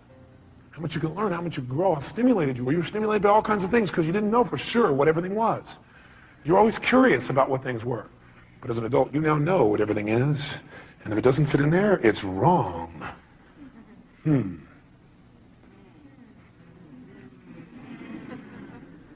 want to open our door back open by saying, well, yeah, but what else could it mean? What else could it mean? What else could it mean? What else could it mean? What else could it mean? Feel a little freer. The other question I tend to ask myself is, do I know everything there is to know about this? Do I know everything there is to know about this? Somebody says something to you, they're really upset with you, or somebody raises their voice. That means they hate me. Well, what else could it mean? Well, it could mean they're stressed, could mean they don't understand, could mean they don't even realize they're yelling. Could mean that they need some support. Could mean what I know it means, it's a cry for help. Could mean that I'm oversensitive right now. Could mean that I react to voice tonality instead of real feelings. Could mean nothing. Could just be something that came and went. Do I know everything there is to know about this? No, I don't know everything there is to know about this. I mean, there's all kinds of things that could be going on. I don't know. Opens your world again. We're going to teach you to do this in a format that makes sense. Now, the thing that happens, though, if we want to be able to really take control of our meaning is we got to pay attention to our emotions. So in your notes, write down emotions. And under emotions, in fact, you might want to write the word negative emotions. Negative emotions. Negative emotions. And then as soon as you write it down, cross it out. The word negative, anyway. What are some of your negative emotions? Tell me what they are. Fear, what else? Pardon me? Hate, what else? Anger, what else? Guilt, what else? Worry, what else? Upset, guilt, what else? Frustration. I got a question for you. Are they really negative? I'm here to tell you there's no way they're negative. Every emotion you've ever had in your life serves a purpose. The reason it's negative is you've been calling it negative instead of getting the message it's been trying to give you. Every emotion you have, including those you think of as negative, those ones you call negative emotions, I call them emotional messages. I also call them calls to action. All those negative emotions, as you used to label them, are really a call to action. Fear is a call to action. By the way, do you feel that call to action in your body when you're afraid? Yes or no? Does your adrenaline start pumping, your whole system start gearing up? Emotions are a call to action. And the call to action says one of two things has to happen in that call to action. It's a message. Every emotion is a message. A call to action. And the action of the message it's trying to give you is that you need to change either, number one, your perception of this, or number two, your current actions. Every negative emotion you've ever felt is not negative. Now, you may be overusing them, I'll agree with you. You may be indulging in them, I agree with you. You may not be getting the message from them. What's making it negative is you're not getting the message it's trying to give you. But every emotion, fear, frustration, hate, anger, guilt, all of those emotions are here to serve you if you get quick the message. But what most of us do is we just indulge in the emotion. So we never get the message, and that's why it's negative, because it starts screwing up your body, because what it is a signal to act, and you're not acting. That's why you feel sick to your stomach. You're not acting. You just keep on indulging emotion, not hearing the message. So the message is always, you must change something. Negative emotions are saying you got to change something. Either change the way you're perceiving this, change the meaning you link to this, change your perception, change your focus, or change your actions. Change what you're doing because it isn't working. That's why you're having that emotion. Don't make your emotions wrong. Appreciate them. Be grateful for them, but immediately then ask yourself, hey, what's the message that my emotion's trying to give me here? What do I need to change? My perception or my actions? Does this make sense? Yes, no? So then, how do we make use of it? Well, first of all, notice this. How do most of us deal with our emotions? Well, most of us deal with our emotions by suppressing them. In fact, before you write that down, actually, I put over here 4 ways to deal with emotions. 4 ways we deal with emotions. I think the number one way most people deal with their emotions is they try to avoid them. By the way, how effective is that? No. You might do it for a moment or two, but most people, they just try to avoid feeling. Isn't that true? People who don't like to feel negative feelings are so afraid of negative feelings, they try not to feel any feelings. Now, if you don't feel any feelings, you really are going to have some pain. Because that's what life is for. Part of the juice of life is expressing and feeling. But sometimes people have had so much pain, they say, I don't want to feel anything. It never works, because eventually it comes out anyway. And then you feel bad about never having felt bad. You feel bad about the fact you didn't feel good. You have a sense of loss because you didn't feel things. Second way people try and deal with their emotions is they endure them. They're going to grunt it out. I'm going to endure these. I'm going to make it through this. I'll hang on to this. And again, this doesn't work. Now, they may try and disassociate after a while here again, or they may try and suppress the emotion. I'll just endure it. I'll just keep pushing it down, and I'll make it through it. I'll just endure it. That doesn't make it better either. Third way, what some people do, I don't know if you've ever seen this happen. I'm sure you've never done this. People compete to see who feels the worst. Some people do is they keep track of their emotions so they can share them with other people and compete. So somebody says, oh man, I feel like hell. Oh, you feel like hell. Let me tell you how I feel. You think you got a problem. Let me tell you my problem. You think you got the biggest problem. Check out my problem. It stands out to here.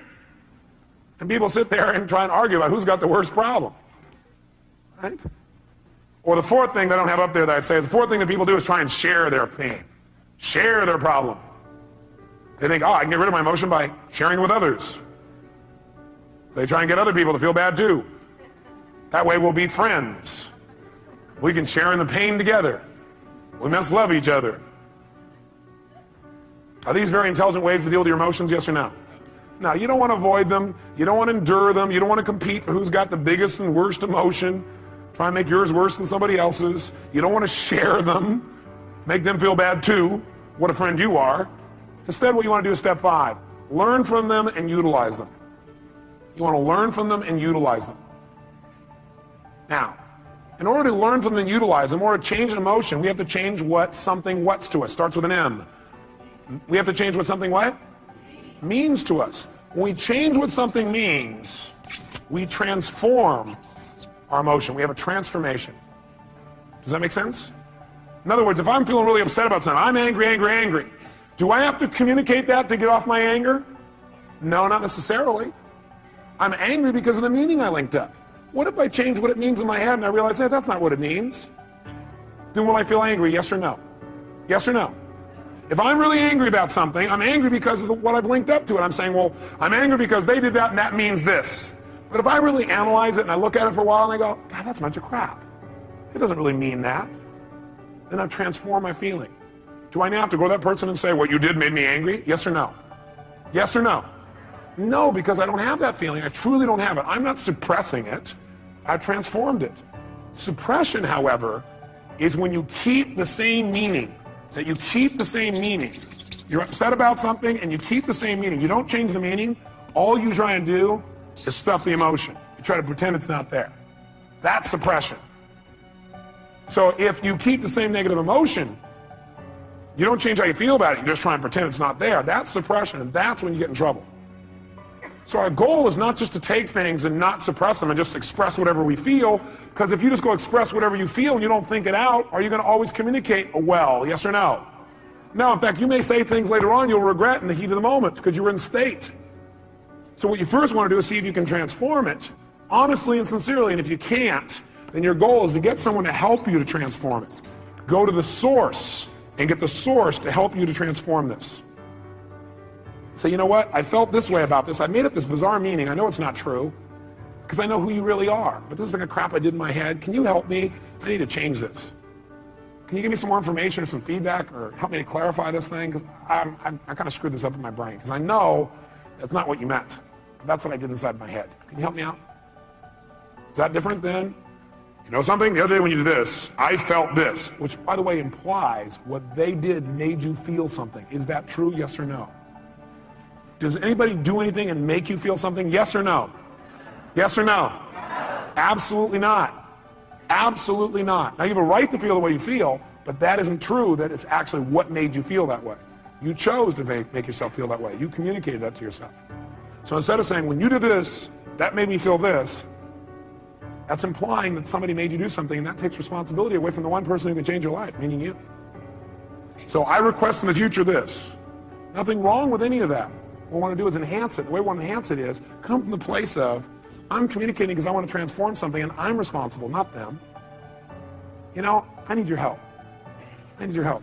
The other day when this thing happened, I used that to interpret that to mean this.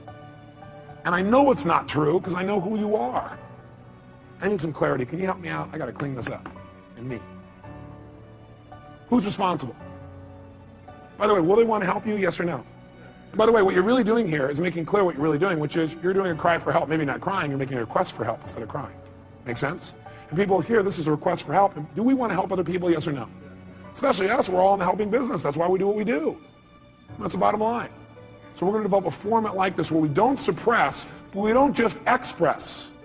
Because you know what happens? If you just go out there and whatever you feel you express, what you really do is you vent. And then you make it right. Or you demand.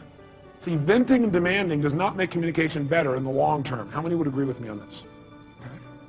We want to go to a different level. We want to transform our communication. We want to transform what things mean to us.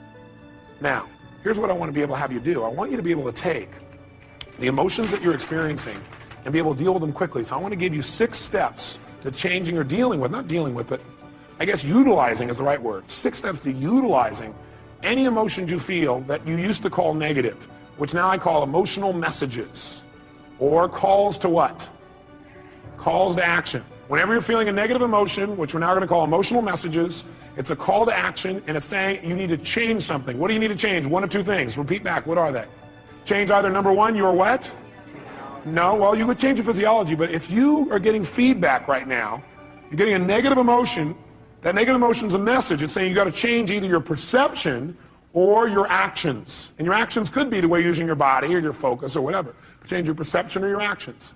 Now here's what happens when you get a negative emotion or now an emotional message. Number 1, you want to identify what the emotion is.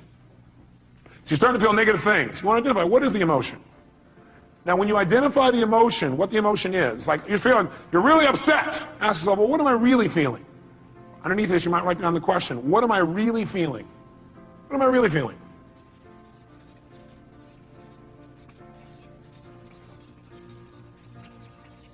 So when you say, I'm upset, I'm going to say, what am I really feeling? And what might your answer be when you say, what am I really feeling?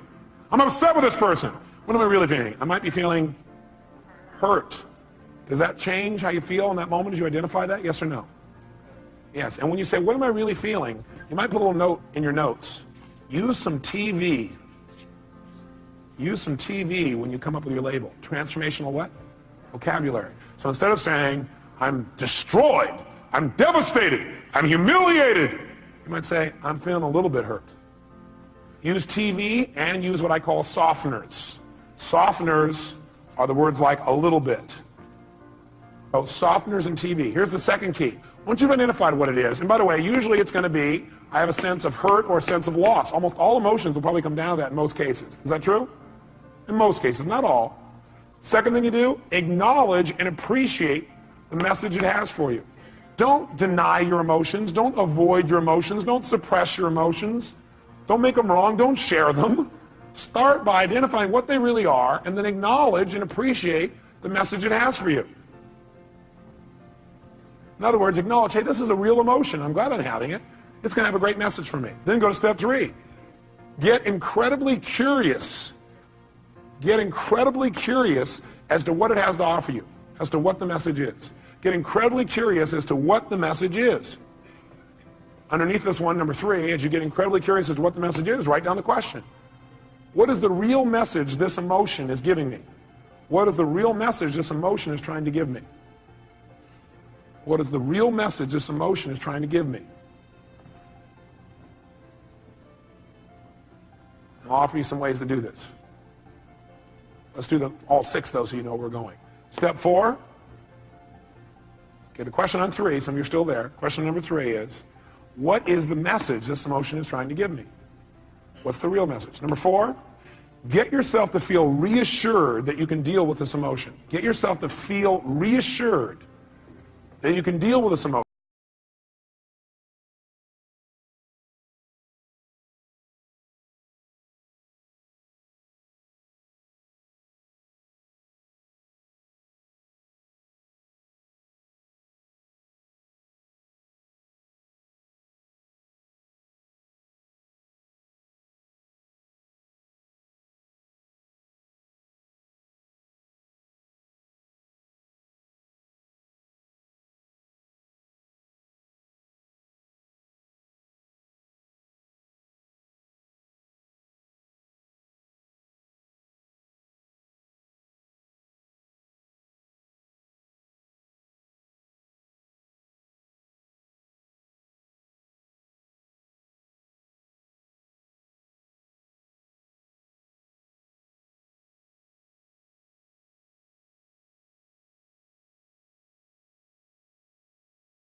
So you do anything, it'll improve you and move you in the direction you want to go.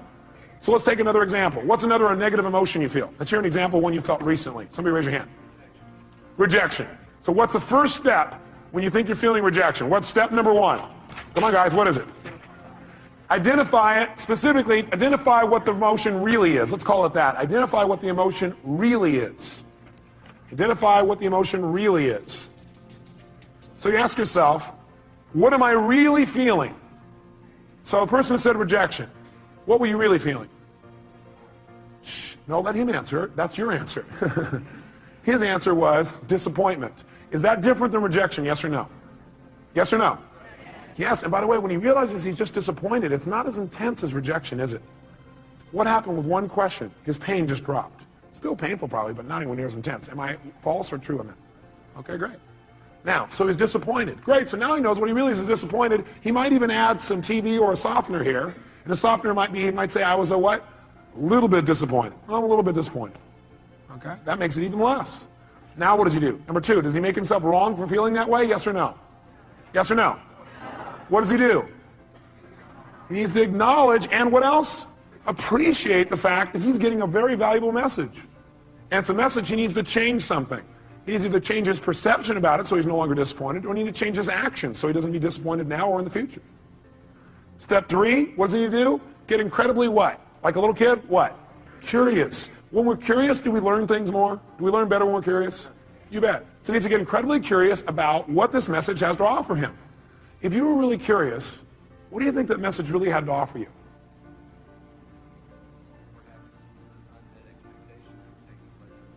Perhaps this was just an unmet expectation that was taking place up here and it wasn't even reality. What's happening to his level of emotional intensity right now? How many see that it's dropping? Can you see that? Okay, it's dropping right out. You go, great. Can you remember a time? Next step is get himself what? What? Great. And the way to do that is get him to what? Remember a time when he's dealt with it. Have you ever been disappointed before and dealt with it? Can you remember a specific time? Can you turn it around, made it good? Can you remember a specific one? Think for a moment of time when you turned around and you made it great. You actually took it, made it to your advantage. Remember a time like that? How'd that feel? So you know how to deal with this, don't you? Well, I got a question for you. What did you do back then that changed it? He redefined the terms he was going to use. He changed his perception or his rules. Great. How'd that feel when you resolved it? So great. So when he goes to reassure this, two things happen in the reassurance. One is he sees he can deal with it. He sees and feels he can deal with this easily. And number two, he sees how. And number three, he remembers how good it feels to relieve himself from the feeling. So he remembers how good it feels to get rid of it. Which, by the way, makes him want to get rid of it right now. And what's the last two steps? Step number 5. What do we want to make sure? We want to make sure he doesn't just not feel bad about it anymore now, but we want to make sure his future's better. We want to get him what? Get what? Certain that he can handle this in the future. So he probably feels pretty certain right now, but you know what I'd like you to do? I'd like you to think some other area in your life where possibly in life you could have gotten disappointed in the future. Some kind of thing that might come up. Can you think of something that could come up and do that? Look, he's already knows. Close your eyes for a minute. And just for a moment, what I want you to do is I want you to think of that thing starting to happen when you start to get disappointed, or feel rejected, actually, is what you did initially. Then you realize you're just disappointed, and then you just handle it. See yourself handling it in the future even better than you have in the past. And notice how good it feels the minute you handle it. Can you feel that? Think of another time, something else that could happen in the future, where it might have been a real major disappointment. But see yourself handling it real quickly, real easy, getting off and making it work, and notice how good you feel as soon as you handle it. Got it. Okay, do it one more time. Do 3. Do a third one. Some other area of your life where you're really disappointed. See and feel yourself handling that real easily, real quickly. Got it. Good. How do you feel about your ability to deal with this in the future? More confident. Yeah. How many can hear it in his voice? Can you hear that? Hear the depth in his voice. And the last thing is, go take action and change it. He may have already done that if it was changing a perception. Or he can go do it physically. How many follow the system? Okay, we're going to do one more. I need a volunteer up here so everybody can see this person, because if you would have saw his face just now, it changed. Somebody who's had an emotion that you really, recently had and it bugged you or created some negative feeling for you. Somebody's got one of those. Oh, nobody in the whole room. I don't want to be out there. I know what he'll do. Boy, all those people here are pointing to this guy here. Is that your staff pointing at you, Dr. Bob? Dr. Bob, give him a hand. Yes, indeed.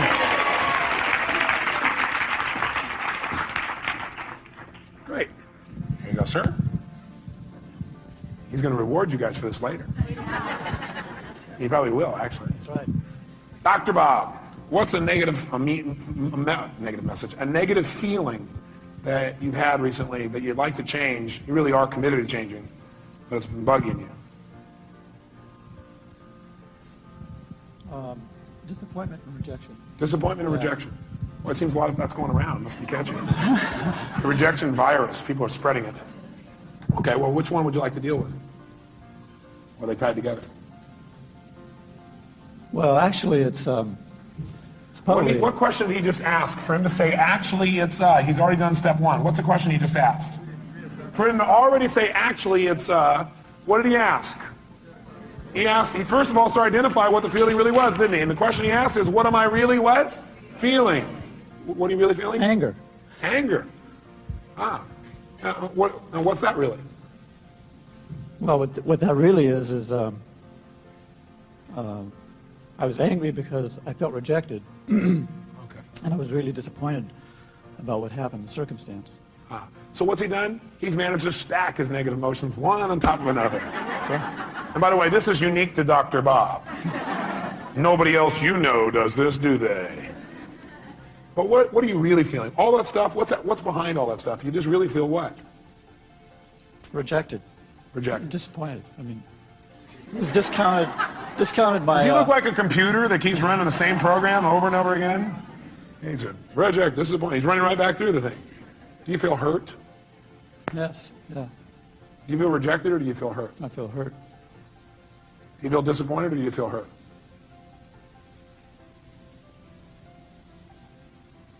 Or do you feel a sense of loss? A sense of loss. Do you feel rejected or do you feel a sense of loss? Sense of loss.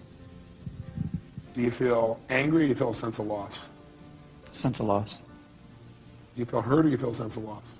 Loss. What does it always come down to? Loss. Now we can call it whatever we want.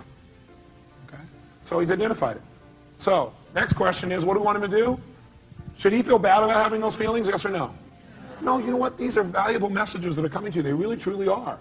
But what you should feel bad about is indulging in them and not using them. Not learning. You want to feel bad if you don't learn anything. Then feel bad. And then get tired of feeling bad and just decide to learn something. Because you can learn something as soon as you ask, what can I learn from this, right? So right now, instead of making them wrong, what I want you to do for a moment is really appreciate those emotions. Acknowledge the fact those emotions have a valuable message. And then immediately get what? Like a kid, get what? Curious. Get curious for a second as to what those messages really are. What can you really learn from that? What is that message really offering you?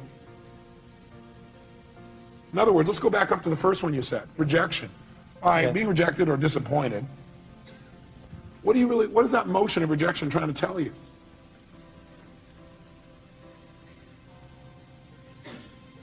The relationship's important. Love's important. It's telling him that relationship's important, that love is really important to him. Is that a valuable message? Yeah. What was that disappointed in telling you? What was the message it was trying to tell you?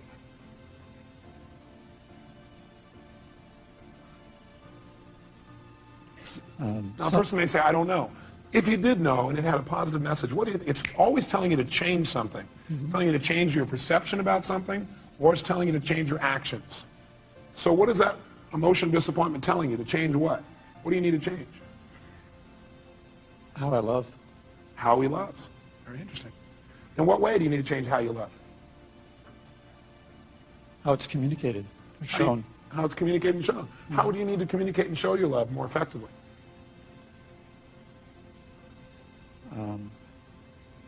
I'm curious. Is that better than feeling rejected, disappointed, and lost? Yes or no? Yes. Is this a powerful transformation in this man? Yes or no? Yes. Okay, good. So stay curious, because that's it. Instead of going, oh, I don't know the answer. We don't know the answer, and you're a little kid. What do? You get even more what? Curious. If you don't know the answer, don't go, oh, God, I don't know the answer by that time. I don't know, I feel so... They go, I'm getting more curious. You have plenty of time, because curiosity is valuable. What would you get? Need to be more, I'm confused. Good. Confused means you're about to make a change. Is that true?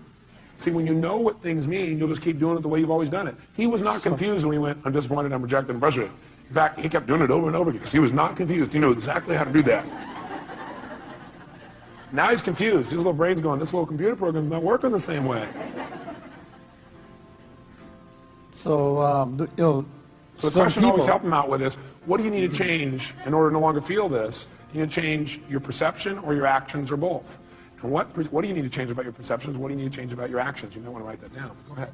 So my action should be different. I mean, if what I did didn't work, I need to try something else. That's right. So I need to communicate that differently, behave differently. Okay. How many hear what he just said? Did you understand what he said? He said what it's saying is, the way I communicated, the fact I got rejected is a message that love's really important to me, and that I need to change the way I'm communicating so I get what I want. Because obviously it didn't work, so I got to change my approach. Is that true? Is that different than I'm not worthwhile as a meaning, or they don't love me as a meaning? Yes or no? Huge difference in how he feels. Have you ever felt rejected or disappointed in the past and dealt with it really powerfully or really effectively? Yes. Can you remember a specific time? Yes. Okay, go back to that time. And remember how you dealt with it. And how you turned it around and made it something positive. Okay. How'd that feel, first of all? Great. A sense of accomplishment. Yeah, that's right. And how did you do it? I took action. What did you do? Take action. How did you do that? What did you do? I started doing things differently. Oh, great. Expressing myself differently. Did it work? Yeah. By the way, what is this doing now? It's teaching his brain, if you do this, you're going to get pleasure. What you used to do gave you what? Pain. The brain is always trying to avoid what? And move towards what? He's teaching his brain right now. He's rewiring his brain a little bit here. Now, by the way, I keep using these computer metaphors, and I see some of you get pained when I do that. And I think it's because you think, oh, do you think I'm just a computer? No, I have to see you as a spiritual being who also has a filtering system. And that filtering system, sometimes you allow to take control and keep you from doing what you do naturally, which is just love and appreciate other people, including yourself. Okay? So we got to deal with both sides. How it is, how we operate unconsciously, as well as who we are. We want to deal with how we operate so we can be more of who we are. Now, I'd like you to think about this for the future. First of all, you feel pretty good about you being able to deal with it right now? Yes. Yeah. And by the way, does he really look like he can deal with it now? Yes or no? So think about the future. I'd like to think of some place in the future where you could have felt rejected or disappointed. Something that could come up that could cause you to feel rejected or disappointed. Okay. Okay? Close your eyes if you would, and see yourself using your skills and handling it 10 times better, quicker, more easily, turning it around right away. And feel how good it feels to turn that around. Okay. How does that feel? Feels good. Yeah. Can you do it? Yes. Easily or hard? I can do it. You can do it. Okay, great. So now I want you to do it. That's great. So now I want you to close your eyes, and I want you to think of another time where it will come up. Only this time I want you to do it easily. I want you, there are resources inside of yourself you haven't thought of before, and I want you to do it and even enjoy it. Turn around and make it happen easier and quicker. Okay. Okay, look at it. If I ask him to do it, can he do that? Yes. Yes. I'm asking him a better question. It gives him better resources. Okay. Can you see yourself handling it quicker and easier in that one? Yes. How does that feel? Great. How many see the difference and hear it in his voice? Great, let's do one more. Think of something else that could come out in the future where you could have felt rejected, disappointed, but now, heck no, you handle it really easily, real quickly, just like this. Okay. Have you already done it? Mm-hmm. Son. He's getting a little faster at this, isn't he? He's got some experience. How do you feel when you do that? Super. Super. Good. Look at his face. Now, if someone were to say, I'm going to reject you now, Thank you very much. give him a hand. Thank you very much, sir. Thank you.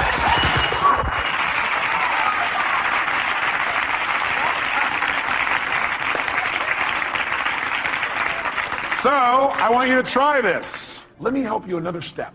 Would it be useful instead of you seeing, well, none of you are inside here trying to search around going, what does this emotion mean? I don't know what it means. Let me give you 9 emotions and what they usually mean. Okay, would that be helpful?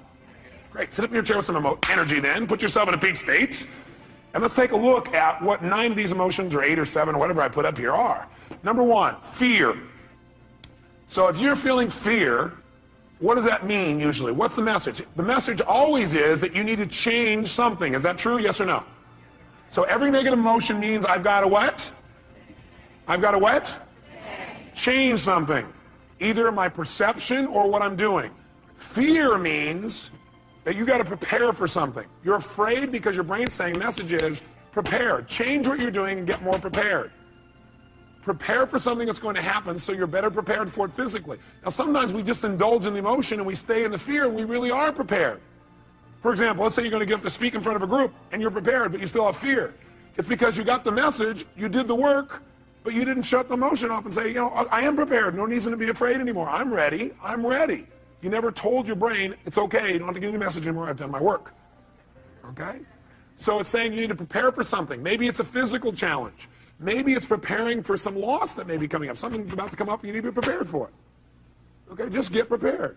But once you get prepared, get off it. Let your brain know, okay, I am prepared. Move on. Focus on what you want now. What's hurt? Hurt usually is telling you an expectation you had has not been met. It's just telling you, hey, you have this expectation, it's not met. So what should you do when you have an expectation that's not met? You should focus on what you do want now.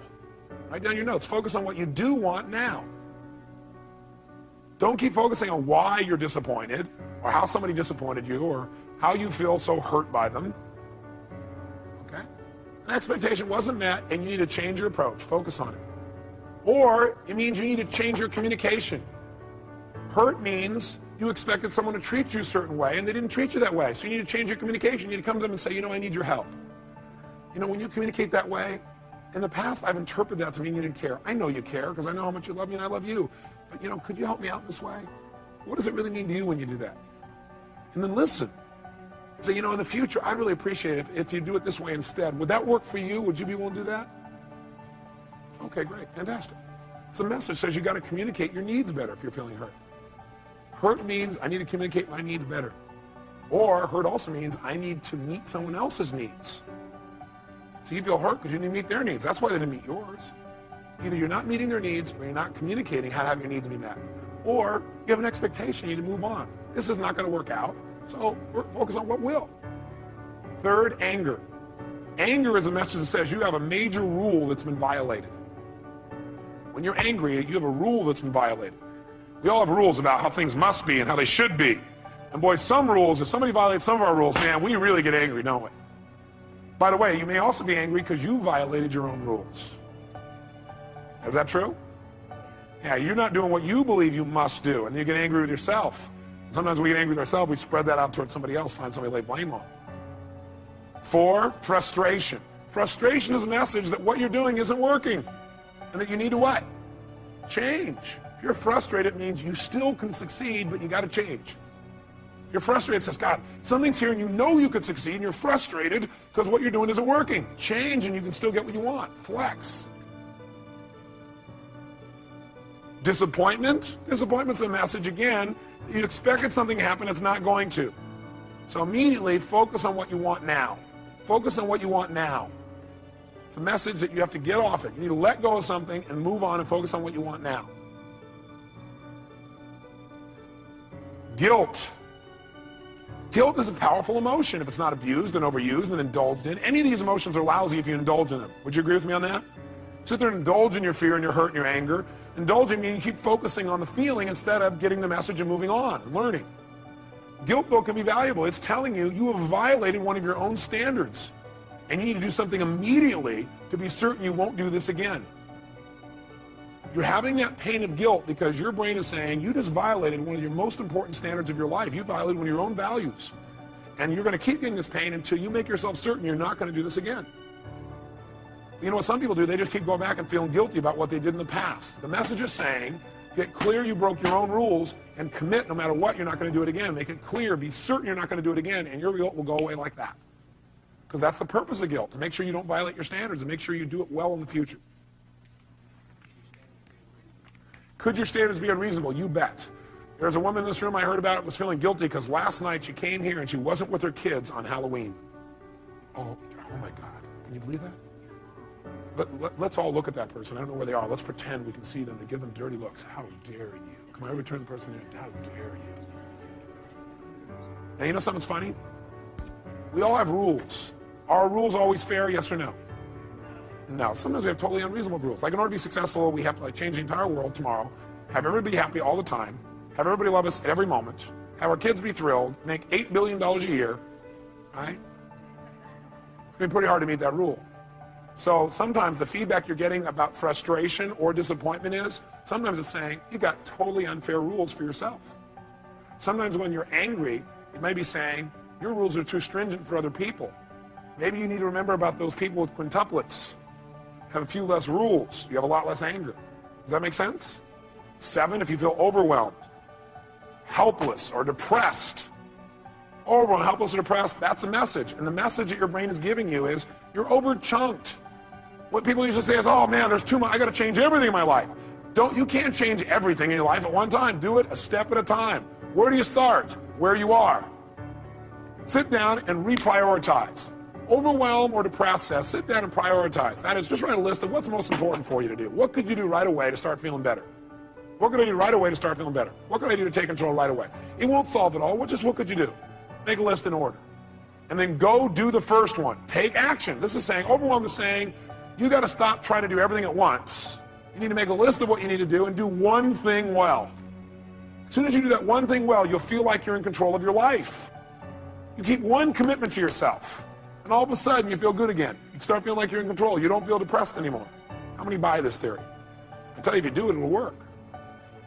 Feeling alone. All that is a message that you need to connect with people. You need to change the way you're doing it. Right now, you're perceiving you're alone. Change what your perception is. You need to change your action. Go out and meet somebody. Go out and talk to somebody. Go out and initiate. Go out and be more loving. Right? So if you're feeling alone, it means, hey, go out. It means you need to connect with another human being. And 9, if you feel inadequate, that's a message that you need to change your standards because you're being unfair to yourself, or get committed in mastering this area. Change your standards. Some people they feel inadequate unless they're perfect at something the day they start it. How many were great the first day that you ever tried to tie your shoes?